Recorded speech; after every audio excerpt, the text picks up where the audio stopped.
ചെറുകുന്ന് അന്നപൂർണേശ്വരി ക്ഷേത്രത്തിൽ അവിട്ടംനാൾ ഭക്തിസാന്ദ്രമായി ആചരിച്ചു.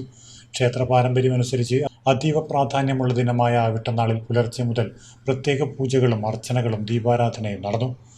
ദേവിയുടെ അനുഗ്രഹം തേടി വിവിധ ഭാഗങ്ങളിൽ നിന്നായി നൂറുകണക്കിന് ഭക്തർ ക്ഷേത്രത്തിലെത്തി. അന്നപൂർണേശ്വരി ദേവി അന്നത്തിന്റെ ദേവതയായതിനാൽ ക്ഷേത്രത്തിലെ പ്രധാന വഴിപാടുകളിലൊന്നായ അന്നദാനം ഈ ദിനത്തിന്റെ മുഖ്യ ആകർഷണമായി. ദേവസ്വം അധികൃതരുടെയും സേവാസമിതി പ്രവർത്തകരുടെയും വിശ്വാസികളുടെയും സഹകരണത്തോടെയാണ് അന്നദാനം നടന്നത്. ഇന്നത്തെ ദിവസം എല്ലാ വർഷവും അവിട്ടത്തിന് 4-ാം തീയതി അമ്മയുടെ പിറന്നാളായിട്ട് ആഘോഷിക്കുക. അമ്മയുടെ പിറന്നാൾ എന്ന് പറയുമ്പോൾ എല്ലാ ദിവസവും ഇവിടെ അന്നദാനമുണ്ട്, ഉച്ചക്കും രാത്രിക്കും.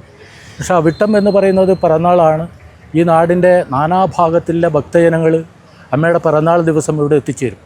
അമ്മയെ തൊഴുതു വണങ്ങി അങ്ങനെ ആ ഒരു പ്രസാദ സദ്യ കഴിച്ചിട്ട് പോകണമെന്നുള്ള ആഗ്രഹത്തിലാണ് അത്തരം ആൾക്കാരുടെ വന്നു ചേരുന്നത്.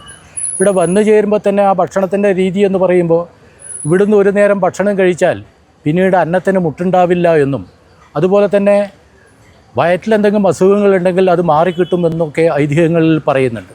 അവിട്ടംനാളിൽ ദേവിയെ ദർശിക്കുകയും അന്നദാനത്തിൽ പങ്കാളികളാവുകയും ചെയ്യുന്നത് കുടുംബത്തിൽ ഐശ്വര്യവും സമൃദ്ധിയും നിറയുമെന്ന വിശ്വാസമാണ് ഭക്തർക്കുള്ളത്. അതുകൊണ്ട് തന്നെ എല്ലാ വർഷവും ഈ ദിവസം ക്ഷേത്രത്തിൽ വലിയ ഭക്തജന തിരക്കാണ് അനുഭവപ്പെടാറുള്ളത്. ക്ഷേത്രത്തിന്റെ അന്നദാന പാരമ്പര്യം പ്രദേശത്തിന്റെ സാമൂഹിക ഐക്യത്തിന്റെയും കരുണയുടെയും മാതൃകയായി ഇന്നും തുടരുകയാണ്. Network news, Pazhayangadi.